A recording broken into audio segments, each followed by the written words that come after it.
ছাত্ৰ ছাত্ৰীসকল তোমালোকৰ ক্লাছ 9 যেটো ইতিহাসৰ চেপ্টাৰ 2 ভাৰতীয় জাতীয়বাদৰ উন্মেষণ এই চেপ্টাৰটোৰ সম্পূৰ্ণ পাঠভিত্তিক প্ৰশ্ন উত্তৰ লগতে এমসিকিউ তোমালোকে জানাই এমসিকিউ আজিকালি পৰীক্ষাত আহে 50% গতে এমসিকিউ খিনি বহুতেই ইম্পৰ্টেন্ট আটাইখিনি মই আলোচনা কৰিম ছাত্ৰ ছাত্ৰীসকল তাৰ আগতে তোমালোকে যদি অনলাইন ক্লাছ কৰিব বিচাৰা তেতিয়াহলে এই নম্বৰটো এসএমএস কৰিব ইতিমধ্যে জানে বহুতে আমি ম্যাথ সায়েন্স সোশ্যাল সায়েন্স আৰু ইংলিশ গ্ৰামাৰ পঢ়াও আৰু নোটছ পাতিবিলাক সম্পূৰ্ণ আমি ফ্ৰী কৰি দিও আৰু যদি তোমালোকে ভাবিছে এই মানে ক্লাছ কৰা নাই কিন্তু যদি লব বিচাৰে এই ইবুকখন যে এইখন এখন ইবুক হয় যত আটাইখিনি হিষ্ট্ৰী আটাইখিনি কুৱেশ্যন আনসাৰ লগতে সম্পূৰ্ণ এমসিকিউ আছে গতে তোমালোকে তোমালোকে এনেকৈ যদি অসুবিধা পোৱা ভিডিও স্কিপ কৰি লিখিবৰ কাৰণে পিডিএফ টো লব পাৰা মাত্ৰ 19 টকা ঠিক আছে মাত্ৰ 19 টকা সোনকালে তোমালোকে পিডিএফ টো লব পাৰা আৰু অনলাইন ক্লাছত হলে ফ্ৰী হ'ব আটাইখিনি ফ্ৰী পাবা গতে অনলাইন ক্লাছত জয়েন হ'ব পাৰিবা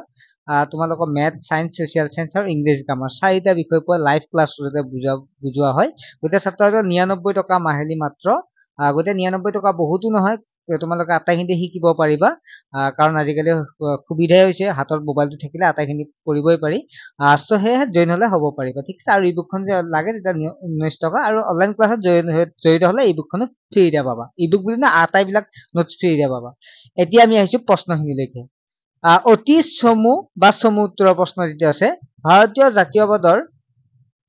জাতীয়তাবাদৰ উন্মেষণ প্ৰথম বা প্ৰধান কাৰকটো কি সময় উল্লেখ কৰি লিখা 1857 খ্ৰীষ্টাব্দৰ চিপাহী বিদ্ৰোহে আছিল ঠিক আছে আনন্দমঠ উপন্যাসখনৰ ৰচয়িতা কোন আনন্দমঠ উপন্যাসখনৰ ৰচয়িতা হল বঙ্কিম চন্দ্ৰ চট্টোপাধ্যায় সাৰে জাহা সে আচ্ছা গীতিকাৰ কোন সাৰে জাহা সে আচ্ছা গীতৰ গীতিকাৰ হল কবি মোহাম্মদ ইকবাল ভাৰতত পোনপ্ৰথম ৰেল যাতায়াত কেতিয়া ক'ত ঘোষণা হৈছিল ভাৰতত পোনপ্ৰথমে ৰেল যাতায়াত 1853 খ্ৰীষ্টাব্দৰ মুম্বাই আৰু থানেৰ মাজত ঘোষণা হৈছিল ভাৰতত পোনপ্ৰথম টেলিগ্ৰাফ ব্যৱস্থা কেতিয়া আৰু ক'ত ঘোষণা হৈছিল ভাৰতৰ প্ৰথম টেলিগ্ৰাফ ব্যৱস্থা 1839 খ্ৰীষ্টাব্দত কলিকতা আৰু ডায়মণ্ড হাবৰাৰ মাজত বেচৰকাৰী খণ্ডত ঘোষণা হৈছিল নেক্সট আছে 6 নম্বৰটো ভাৰতত পোনপ্ৰথম ছপাশাল কেতিয়া ক'ত স্থাপন হৈছিল ভাৰতত পোনপ্ৰথম ছপাশাল 1797 খ্ৰীষ্টাব্দত শ্ৰীৰামপুৰত স্থাপন হৈছিল কলিকতা প্ৰেসিডেন্সি কলেজৰ প্ৰথমে কি নামেৰে ক'ত প্ৰতিষ্ঠা হৈছিল কলিকতাৰ প্ৰেসিডেন্সি কলেজ প্ৰথমে হিন্দু কলেজ নামেৰে প্ৰতিষ্ঠা হৈছিল আমি ইয়াৰ বিষয়ে আলোচনা কৰিছো নে তোমালোক পঢ়াইছো মই লৰ্ড উইলিয়াম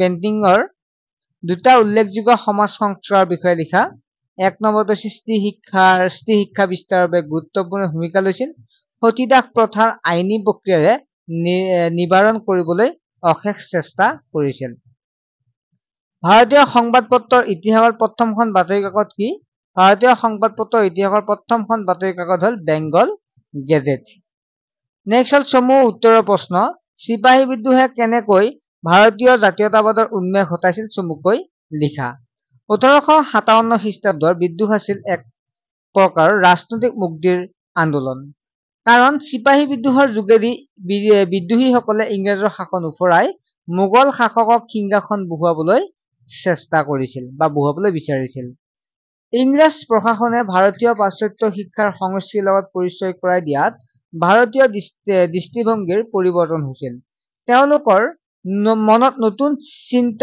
নতুন চেতনা উন্মেষ ঘটিছিল 6ষ্ঠ শতিকাত ইউৰোপৰ নৱজাগৰণে যেনেকৈ নতুন ইউৰোপৰ জন্ম দিছিল ঠিক একেদৰে 19বিংশ শতিকাৰ নৱজাগৰণে এখন নতুন ভাৰতৰ সৃষ্টি কৰিছিল নেক্সট 2 নম্বৰ প্ৰশ্নটো হৈছে উদয়ৰ প্ৰেৰণপত্ৰৰ মূল উদ্দেশ্য কি আছিল উদয়ৰ প্ৰেৰণপত্ৰৰ মূল উদ্দেশ্য আছিল প্ৰাথমিক স্তৰৰ পৰা বিশ্ববিদ্যালয় পৰ্যায়লৈ শিক্ষা বিস্তাৰৰ এটা সুসংগত আঁচনি নিৰ্ধাৰণ কৰা দেশীয় ভাষাৰে আৰু উচ্চ পৰ্যায়ত ইংৰাজী ভাষাৰ শিক্ষাৰে প্ৰদানৰ নিৰ্দেশনা প্ৰদান কৰি ভাৰতবৰ্ষত আধুনিক শিক্ষাৰ ভেটি তৈয়াৰ কৰা নেক্সট 3 নম্বৰ প্ৰশ্ন হৈছে ভাৰতীয় জাতীয় জাগৰণ গঢ়ি তোলাৰ মুখ্য ভূমিকা লোৱা 6টা কাৰকৰ বিষয়ে লিখা ভাৰতীয় জাতীয় জাগৰণ গঢ়ি তোলাৰ মুখ্য ভূমিকা লোৱা 6টা কাৰকৰ বিষয়ে তলত আলোচনা কৰা হল এক নম্বৰটো হৈছে 1857 চনৰ চিপাহী বিদ্ৰোহ।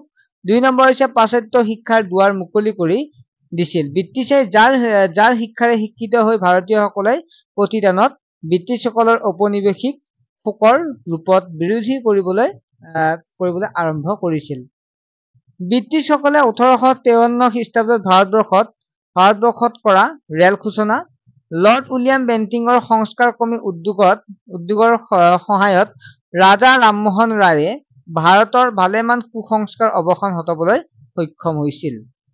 নেক্সট 5টো আছে 1885 খ্ৰীষ্টাব্দত ভাৰতীয় জাতীয় কংগ্ৰেছৰ জন্মৰ লগে লগে ভাৰতীয় জাতীয়তাবাদে এক বাস্তৱ ৰূপ পৰিগ্ৰহ কৰিছিল।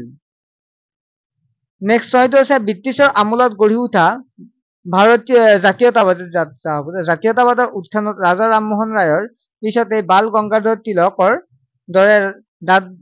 দৰে দাদাভাই নৰোজীৰ স্বৰাজ প্ৰাপ্তিৰ ধাৰণাক গঢ় দি ভাৰতীয় সমাজলৈ প্ৰভূত বৰঙণি আগবঢ়াইছিল। নেক্সট 4 নম্বৰ প্ৰশ্নটো আছে ভাৰতীয় জাতীয় জাগৰণ গঢ়ি তোলাৰ পাশ্চাত্য শিক্ষাৰ 4টা প্ৰভাৱৰ বিষয়ে লিখা। 1 নম্বৰ হৈছে 19বিংশ শতিকাৰ প্ৰথমাৰ্ধত ইংৰাজী মিছনাৰী আৰু কেইগৰাকীমান চিন্তাশীল ব্যক্তিৰ চেষ্টাত ভাৰতত আধুনিক শিক্ষাৰ ভেটি স্থাপনৰ বীজ ৰোপণ কৰা হয়। মেধাৱী ছাত্ৰক বৃত্তি দিয়া আৰু শিক্ষানুষ্ঠানৰ সংখ্যা বৃদ্ধি কৰাৰ আঁচনি লৈছিল। কলিকতাত শিক্ষানুষ্ঠান অধ্যয়ন কৰিব পৰাটো এটা গৌৰৱ বিষয় হৈ পৰিছিল।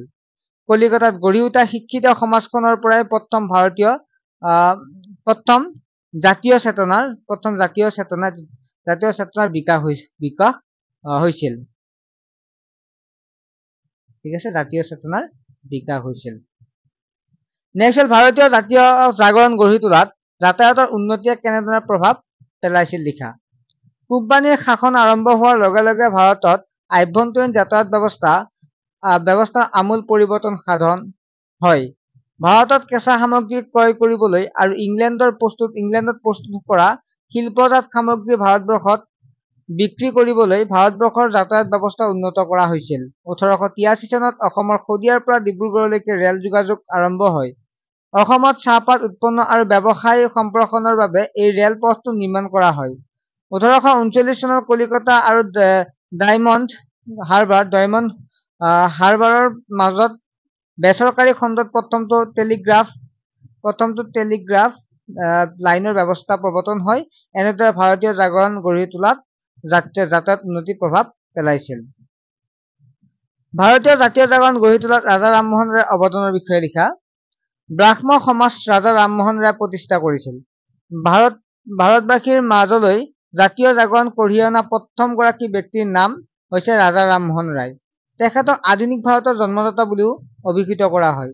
ৰাজা ৰামমোহন ৰায় হিন্দু ধৰ্মৰ সংস্কাৰৰ মাজতে আবদ্ধ নাথাকি সমাজ সংস্কাৰ আৰু শিক্ষা ব্যৱস্থাটো সমানেই গুৰুত্ব দিছিল। তেওঁ বাল্য বিবাহ, পৰ্দা প্ৰথা, বহু বিবাহ আদি তেখেতে কি হৈছিল তীব্ৰ বিৰোধিতা কৰিছিল।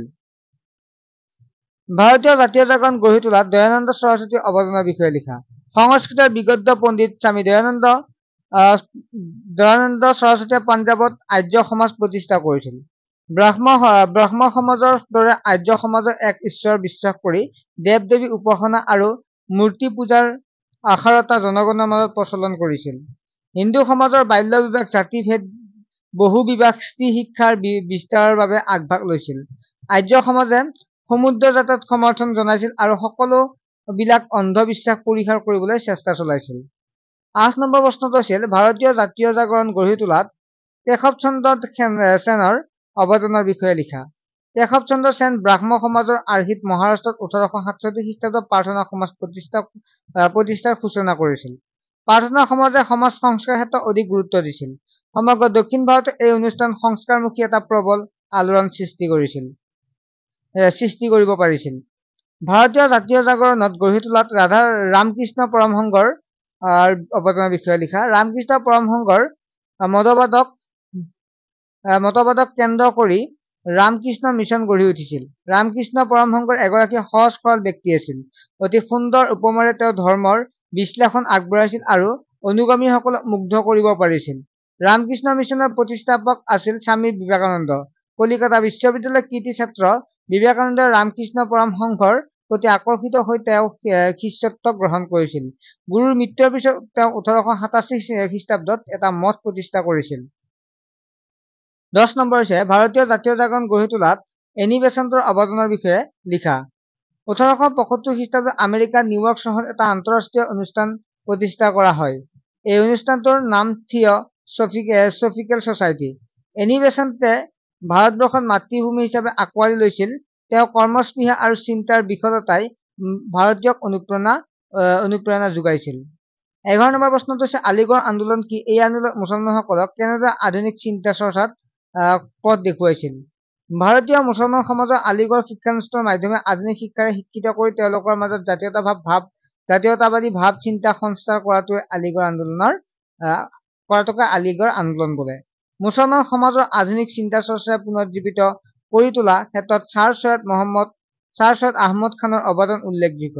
তেওঁ মুছলমান সম্প্ৰদায়ক পাশ্চাত্য শিক্ষাৰে শিক্ষিত কৰি তোলাৰ উদ্দেশ্যে 1864 খ্ৰীষ্টাব্দত জাগীপুৰত এখন ইংৰাজী আদৰ্শ বিদ্যালয় স্থাপন কৰে। তেওঁ আলিগড় মহম্মদন এংলো ইণ্ডিয়ান কলেজ প্ৰতিষ্ঠা কৰে। কম সময়ৰ ভিতৰত অনুষ্ঠানটো পাশ্চাত্য সাহিত্য সংস্কৃতিৰ আধাৰত জ্ঞান চৰ্চাৰ এক অন্যতম কেন্দ্ৰত পৰিণত হয়। নেক্সট হৈছে 12 নম্বৰ হৈছে বাতৰি কাকতৰ জন্মই কেনেদৰে ভাৰতীয়সকলৰ মাজত জাতীয়তাবাদী চিন্তাৰ উদ্ৰেক ঘটাইছিল বৰ্ণনা কৰা। ইংৰাজী ভাষাৰ মাধ্যমত প্ৰকাশিত বাতৰি কাকতৰ যোগেদি ভাৰতবৰ্ষত সংবাদপত্ৰ ইতিহাসত জেমছ আগষ্টাছ হিকিৰ দ্বাৰা প্ৰথমখন ইংৰাজী ভাষাত সংবাদপত্ৰ বেংগল গেজেট প্ৰকাশ হোৱাৰ পৰা 3টা দশক জুৰি ইংৰাজসকলৰ দ্বাৰা প্ৰকাশিত ইংৰাজী ভাষাৰ সংবাদপত্ৰই প্ৰাধান্য লাভ কৰিছিল। আধুনিক শিক্ষাৰে শিক্ষিত ভাৰতীয় সংবাদপত্ৰৰ গুৰুত্ব উপলব্ধি কৰাৰ ফলস্বৰূপে 19বিংশ শতিকাৰ দ্বিতীয় দশকত পৰা আঞ্চলিক ভাষাত প্ৰকাশিত সংবাদপত্ৰৰ জনপ্ৰিয়তা দ্ৰুতগতিৰে প্ৰকাশিত হোৱাৰ পটভূমি সংবাদ স্বাধীনতা আৰু সমাজত গঢ়ি উঠা ইয়াৰ ভূমিকা সম্বন্ধে ইংৰাজ শাসনবৰ্গকো সজাগ কৰিছিল। 19বিংশ শতিকাৰ দ্বিতীয় ভাগত বংগদেশৰ বহুল প্ৰচাৰিত কাকত বংগদৰ্শন, আৰ্য দৰ্শন, অমৃত বজাৰ পত্ৰিকা আদি কাকতে ভাৰতীয়ৰ মাজত জাতীয় সত্তা বিকাশত গুৰুত্ব ভূমিকা লৈছিল। ভাৰতীয় জাতীয় কংগ্ৰেছৰ জন্মৰ ইতিহাস সম্পৰ্কে এটি চমু টোকা লিখা। ভাৰতীয় জাতীয় কংগ্ৰেছৰ জন্মত ব্ৰিটিছ চৰকাৰৰ গভৰ্ণৰ জেনেৰেল লৰ্ড ডাফলিনৰ উল্লেখযোগ্য বৰঙণি আছে। তেওঁ উৎসাহক মূলধন কৰি এগৰাকী অৱসৰপ্ৰাপ্ত অসামৰিক বিষয়াই জাতীয় কংগ্ৰেছৰ অংকুৰণ ঘটাইছিল। এলেন অক্টেভিয়ান হিউমাৰ নামৰ বিষয়াগৰাকীয়ে কলিকতা বিশ্ববিদ্যালয় অধ্যয়নৰ স্নাতকসকলক সম্বোধে এখন মুকলি চিঠিৰে তেওঁলোকক দেশমাতৃৰ সেৱাত জঁপিয়াই পৰিবলৈ আহ্বান জনাইছিল। 1885 খ্ৰীষ্টাব্দৰ 28 ডিচেম্বৰত বোম্বাই গোকুল দাস তেজপাল সংস্কৃত কলেজ মহাসভাখন অনুষ্ঠিত হৈছিল। সভাত সভাপতিৰ বাবে নিৰ্বাচন কৰা হৈছিল কলিকতাৰ বেৰিষ্টাৰ উমেশ চন্দ্ৰ বন্দ্যোপাধ্যায়। মহাসভাই প্ৰস্তাৱিত জাতীয় অনুষ্ঠানটোৰ নাম ভাৰতীয় জাতীয় কংগ্ৰেছ বুলি নামকৰণ কৰা হয়। সকলোবোৰ জাতি দেশ-গোষ্ঠী সম্প্ৰদায় জনমতৰ প্ৰতি সন্মান জনাই কংগ্ৰেছ আগুৱাই অহাৰ কাৰ্যকাৰী পন্থা গ্ৰহণ কৰিছিল। নেক্সট হৈছে 14 নম্বৰ ভাৰতীয় জাতীয় কংগ্ৰেছৰ কাৰ্যাৱলী আৰু বিকাশৰ সম্পৰ্কে চমুকৈ লিখা। 1890 খ্ৰীষ্টাব্দত ভাৰতীয় জাতীয় কংগ্ৰেছৰ সুৰেন্দ্ৰনাথ বন্দ্যোপাধ্যায়ৰ নেতৃত্বত এটা স্বজাতি দলক ইংলেণ্ডলৈ পঠাইছিল। আকৌ 1892 খ্ৰীষ্টাব্দত ভাৰতৰ পৰিষদ আইনে কাৰ্যত ভাৰতীয় একো নিদিয়াটোৱে জাতীয় কংগ্ৰেছক হতাশ কৰিছিল। এছিয়াৰ ক্ষুদ্ৰ শক্তি জাপানে শক্তিশালী ৰাষ্ট্ৰ ৰাছিয়াক পৰাস্ত কৰাৰ ঘটনাই ভাৰতৰ জাতীয়তাবাদীসকলৰ মনত সংগ্ৰামী চেতনা অধিক জাগ্ৰত কৰিছিল। আনহাতে কাৰ্জন বংগভংগই জাতীয়বাদীসকলৰ তীব্ৰ বিৰোধিতা কৰিছিল। 1907 খ্ৰীষ্টাব্দৰ ৰাসবিহাৰী ঘোষৰ সভাপতিত্বত অনুষ্ঠিত কংগ্ৰেছৰ চূড়ান্ত অধিৱেশনত জাতীয় কংগ্ৰেছৰ দুটা শিবিৰত বিভক্ত হয়, এটা চৰমপন্থী আৰু আনটো নৰমপন্থী। চৰমপন্থী দলত আছিল বাল গংগাধৰ তিলক, লালা লাজপত ৰায় আৰু বিপিন চন্দ্ৰ পাল। চৰমপন্থীসকলে অৰবিন্দ ঘোষৰ নেতৃত্বত জাতীয় শিক্ষা আদি বিষয়সমূহ ওপৰত আস্থা ৰাখি ভাৰতীয়ৰ মাজত ৰাজনৈতিক জাতীয়তাবাদৰ গতি বৰ্তাই ৰাখিছিল। নেক্সট হ'ল ইম্পৰ্টেণ্ট MCQ, তোমালোকে গমে পোৱা MCQ বৰ্তমান ইম্পৰ্টেণ্ট হয় কাৰণ 50% MCQ তোমালোকৰ পৰীক্ষাত আহে। ভাৰতীয় সংবাদ পত্ৰৰ ইতিহাসৰ প্ৰথমখন বাতৰি কাকত হ'ল, ইয়াৰে এনচাৰ হ'ব বেংগল গ্ৰেজেট। কিমান খ্ৰীষ্টাব্দত অসমত শদিয়াৰ পৰা ডিব্ৰুগড়লৈ ৰেল যোগাযোগ আৰম্ভ হয়? 1883 খ্ৰীষ্টাব্দত। আনন্দমঠ উপন্যাসখনৰ ৰচক কোন? বঙ্কিম চন্দ্ৰ চট্টোপাধ্যায়। চাৰে জাহাঁ সে আচ্ছা গীতিৰ ৰচক কোন? মহম্মদ ইকবাল। ভাৰতত পোনপ্ৰথমে ৰেল যাতায়াত কেতিয়া সূচনা হয়? 1853 খ্ৰীষ্টাব্দত। কিমান খ্ৰীষ্টাব্দত কলিকতাৰ পৰা দিল্লীলৈকে গ্ৰেণ্ড ট্ৰাংক ৰোড নিৰ্মাণ হৈছিল? 1839 খ্ৰীষ্টাব্দত। ভাৰতত পোনপ্ৰথম ছপাখাল কেতিয়া স্থাপন হৈছিল? 1797 খ্ৰীষ্টাব্দত। ব্ৰাহ্ম সমাজ কোনে প্ৰতিষ্ঠা কৰিছিল? ৰাজা ৰামমোহন ৰায়। সতীদাহ প্ৰথা কোনে বিলুপ্ত কৰিছিল? Lord William Bentinck. ব্ৰাহ্ম সভা কিমান খ্ৰীষ্টাব্দত প্ৰতিষ্ঠা হৈছিল? 1828 খ্ৰীষ্টাব্দত। বেদলৈ উভতি যোৱা এই বাণীটো কাৰ হৈছে? এইটো স্বামী দয়ানন্দ সৰস্বতীৰ। আলিগড় আন্দোলন কোনে সূচনা কৰিছিল? ছাৰ সৈয়দ মহম্মদ খান। ৰামকৃষ্ণ মিছনৰ প্ৰতিষ্ঠাপক কোন? স্বামী বিবেকানন্দ। ভাৰতীয় জাতীয় কংগ্ৰেছৰ প্ৰতিষ্ঠাপক কোন হৈছে? এলেন অক্টেভিয়ান হিউম। প্ৰাৰ্থনা সমাজ কোনে প্ৰতিষ্ঠা কৰিছিল? কেশৱ চন্দ্ৰ সেন। থিঅচফিকেল ছচাইটি কোনে প্ৰতিষ্ঠা কৰিছিল? এনি বেচাণ্ট। 1839 খ্ৰীষ্টাব্দত স্বামী বিবেকানন্দই ক'ত হিন্দু ধৰ্মৰ ওপৰত সাৱলীল বক্তৃতা দি মুগ্ধ কৰিছিল? আমেৰিকাত। হিন্দু বিশ্ববিদ্যালয়ৰ প্ৰতিষ্ঠাপক হিচাপে জনা যায় মদন মোহন মালব্য। বন্দে মাতৰম গীতিৰ ৰচক কোন হৈছে? বঙ্কিম চন্দ্ৰ চট্টোপাধ্যায়। প্ৰথমটো ছপাখাল ক'ত স্থাপন হৈছে? শ্ৰীৰামপুৰত। ছাত্ৰ ছাত্ৰীসকল, নেক্সট আমাৰ যিটো আছে নেক্সট চেপ্টাৰটো আমি পিছত পঢ়িম, মোৱামৰীয়া গণবিদ্ৰোহ। গতিকে তোমালোকে যদি ইবুকখন লাগে মাত্ৰ 19 টকা ল'ব পাৰিবা আৰু অনলাইন ক্লাছ ল'লে মাত্ৰ 99 টকা মাহিলী, য'ত ইবুকখনত তোমালোকে ফ্ৰী পাবা আৰু মেথ, ছায়েন্স, ছচিয়েল ছায়েন্স আটাইখিনি তোমালোকক পঢ়োৱা হ'ব। ঠিক আছে, নেক্সট এটা ভিডিঅ'ত লগ পাম। আজিলৈকে বাই।